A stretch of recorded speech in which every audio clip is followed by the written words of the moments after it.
Stocks are pulling back, and the reason comes down to two things hitting at the same time. US equities edged lower in recent trading as investors chose to reduce risk ahead of the Federal Reserve's latest interest rate decision and a wave of earnings from the biggest names in technology. When two major market-moving events land this close together, many traders would rather wait than make large bets they might quickly regret.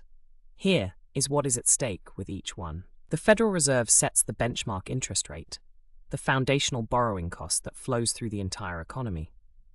When the Fed meets, markets do not just care about the decision itself, raise rates, hold steady, or cut. They care just as much about the language officials use to describe what comes next. Right now, the central question for investors is when the Fed might start cutting rates, and how fast. Even a subtle shift in tone from policymakers can move stocks and bonds sharply.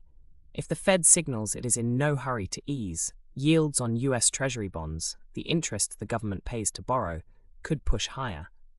Rising yields tend to pressure stock valuations, especially in growth-heavy sectors like technology, where companies are valued heavily on future earnings. Which brings us to the second catalyst. The largest technology companies carry enormous weight inside major stock indexes, so when they report quarterly earnings, the ripple effects are broad. What matters most is not just whether profits came in above or below expectations. It is forward guidance, what company executives say about business conditions in the months ahead. Strong guidance can lift the whole market. Weak or cautious guidance tends to drag indexes lower, even if the headline numbers look fine.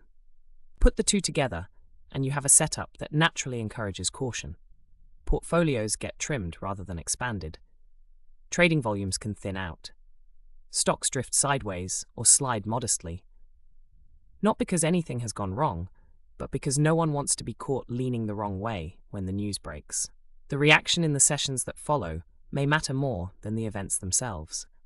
Markets often move sharply after major catalysts, not always in the direction you would expect, as investors quickly reprice what they heard against what they had already assumed.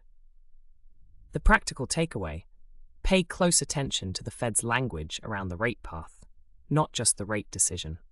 And with technology earnings, the numbers matter less than what management says about what comes next.